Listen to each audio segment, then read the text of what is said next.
Hello and welcome aboard Wanderer in Blue. She is a 2024 Lagoon 46. I live here with my family, including my fiance Keeley, who's behind the camera. And we're anchored here in beautiful Montenegro, so I thought there's no better time than to give you a little private tour. But we'll start with the outside if you want to follow me.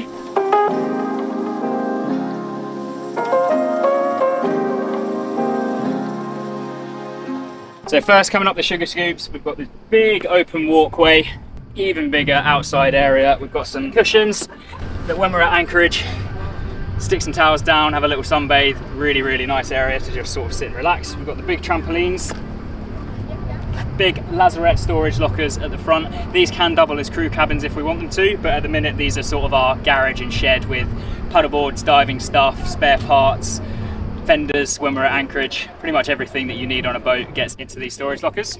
So coming around to the anchor, it's obviously currently in the water, but it's a Rockner 40 anchor that we got upgraded, and it's got a Mantis S3 swivel on it. So we put quite a lot of effort into making sure that the anchorage setup was the best we could, because we want to live places like this. Coming up, head sails, we've got the jib here. We've also got a halyard for the spinnaker. We usually use an asymmetrical code 0 sail for light wind. We've also got a symmetrical spinnaker that we've not actually used yet, hoping to use that when we cross over to the Caribbean in November this year. We've got the dolphin seats at the front. We've been very fortunate to use these for their namesake. So looking down, dolphins playing around the bow, it was one of the absolute defining moments that we had just a few weeks into starting this life, so felt really lucky to be able to use them. Also use them for looking out for fishing buoys and pots and stuff like that when we're in coastal waters, and at night scanning for other boats that aren't on AIS when we're out at sea.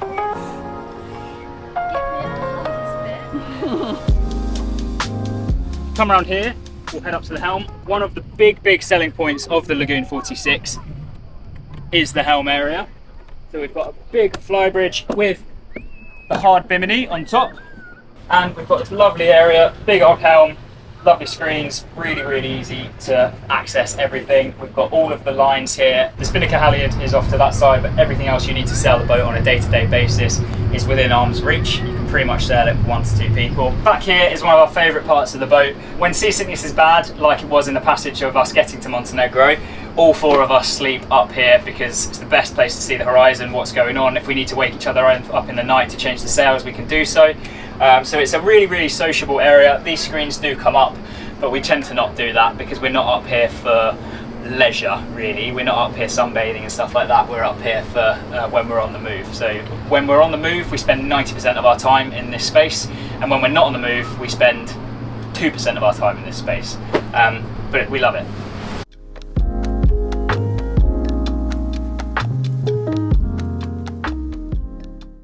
Okay, so we're up on the roof. The main attraction here, apart from the boom and the sail bag itself, is the big solar array that we've got going on. So this is 2,500 watts of solar panels, and it pretty much runs the entire boat. So we've got laptops and phone chargers, all of our cooking gear. We use electric for, so an induction stove and an air fryer. It also runs our aircon and our water maker, which are fairly high draw, but essential to living in the sort of weather that we're currently living in and trying to stay as off-grid as possible. Really good setup. It's a bit dirty at the minute.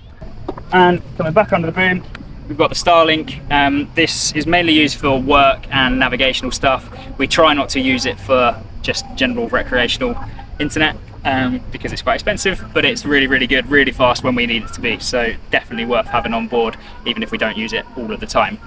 I think that's about it for up here. So we'll head downstairs and I'll show you the galley, the cockpit and the cabins.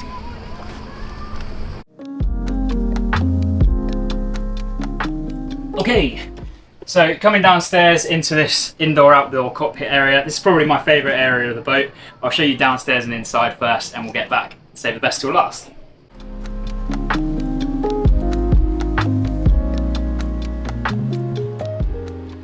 So coming into the galley, I mentioned a second ago that we don't really use the gas hob or the gas stove here and here. What we do use is the induction hob, the air fryer, toaster, coffee maker, because they all run off the battery bank that's powered by the solar panels, which is pretty much free and unlimited, so it's the right choice. We do have gas bottles on board for backup and emergencies, but it's just a limited resource that we'd rather not use. So we have the main fridge in here, sink with drinking water. This is the only tap that we drink out of, but having drinking water come out of the tap in the kitchen just saves us a lot of hassle and obviously a lot of plastic, not having to buy bottled water. And lots of storage. So we've got all dry food storage, coffee, chickpeas, pasta, rice, everything you can imagine up there. And all of this is cups, plates, bowls, spices, everything you get in a normal kitchen essentially. It's just all very tightly packed so it doesn't roll around when we're at sea. This drying rack goes in the sink, fits very nicely when we're rolling around at the sea.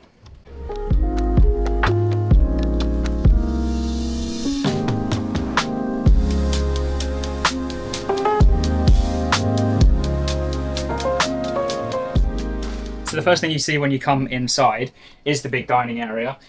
It's very nice, very comfortable. We've got the TV here, doubles as a, well, it is a work monitor that doubles as a TV.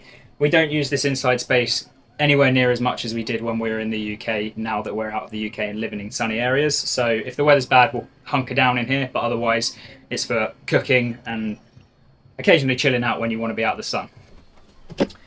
Coming down here, on this model of the Lagoon 46, both hulls are identical. So you've got a forward cabin and an aft cabin, both with its own head. So we've got 4 cabins, 4 heads, 4 beds, 4 baths essentially. And they're mirror images of each other. So I'll just show you the port side because that's where mine and Keeley's bedroom is. So come on in. So coming through, the first thing that we tried to do when we moved onto this boat is make it feel like home, because it can have sort of a bit of a caravan on sea feel with all this laminate. So our own bed sheets, we've got some paintings up, Lego flowers, we've got the map of the world that we scratch off every time we visit a new place. We've really tried to make it feel homely. The aft cabins on this boat are slightly bigger than the forward cabins. The other benefit of the aft cabins is the aircon. That is an absolute lifesaver when you're in hot countries like we are in Montenegro right now, so we'll definitely have that on tonight. Each cabin on this boat also has its own delegation of tech that keeps the boat running and keeps us off grid. So for us, that's the water maker. It's under the floor in here.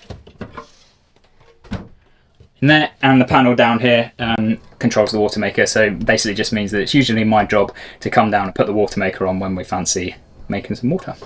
So we'll check out the head. They're really good size. As I said, these are en suites, so we're really lucky to have our own bathroom. Got the toilet, sink, normal setup, and we've also got the shower. One of my favourite things about this boat is the view that you get from the shower. If you're at sea, you know, travelling along at 6-7 knots, going through some waves, there might be some dolphins out there. It is a very, very cool, very surreal experience to be able to have a shower and get that kind of, you know, otherworldly view. So coming around to the forward cabin, it's essentially a mirror image, just very slightly smaller. You do have a big old wardrobe in here, and the head is exactly the same. Every cabin on this boat has a nice big window that opens at the top to let some air in, and a window that opens at the side, again, just to create a bit of a draft. So this one's a little bit more basic. It's not been made to feel like home as much because it's for when guests come and visit, and that's the reason that we got the 4 cabin version of this boat, so we can have more guests, more friends and family come out and visit when we're in exotic places. Finally coming back upstairs, we've got probably this place we spend the most time when we're somewhere like Montenegro at Anchorage. It's this awesome indoor-outdoor cockpit area. We've got loads of seating along the back here. We've got the big dining table that can seat 6. We've also got a nice little day bed with a big chest for storage of mooring lines and stuff like fenders underneath that. That one's got a blanket on it because it's usually where we flop down after we're all salty and sweaty and sandy from being out exploring. So when we're out doing that exploring, it's usually on this bad boy. This is essentially our car.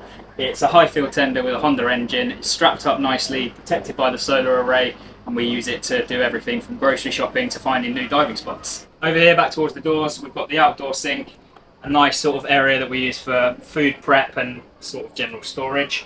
We've got another fridge that we use for sort of more long-term stuff like bottles of Coke and drinks that can just stay chilled. And in this cupboard, this is one of the most unique features about this boat because we got it spec'd specifically. So this is, as you can see, a washing machine. Most washing machines on Lagoon 46s and catamarans in general are downstairs, and we didn't really understand the logic of having to bring wet laundry through the galley and the salon to hang it out on the side.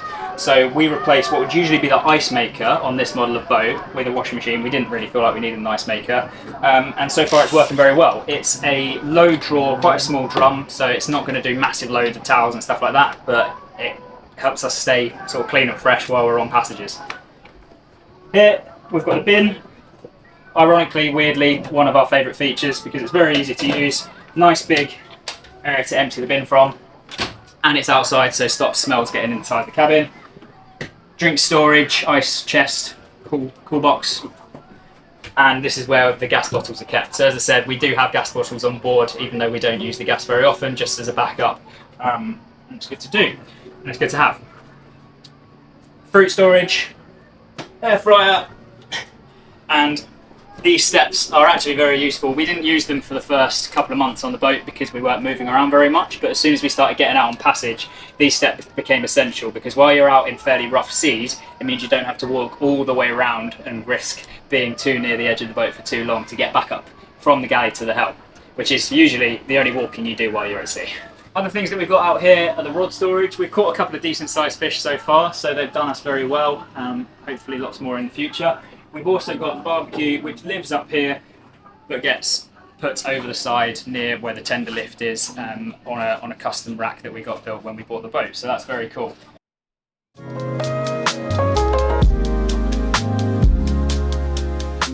Obviously, being at Anchorage, we've got a couple of paddle boards out. We're going to go for a dip in a minute. 2 engines, one in each Sugarscoop. They come up. Very easy to get down into, lots of room to do maintenance and engine checks that we do every time we head off. In the port side Sugarscoop, we've also got a generator and a water pump. We've got the fish filleting table that you may have seen in previous videos when I caught my very first skipjack tuna. We've got the swim ladder that steps down, makes it easier to get on and off the boat.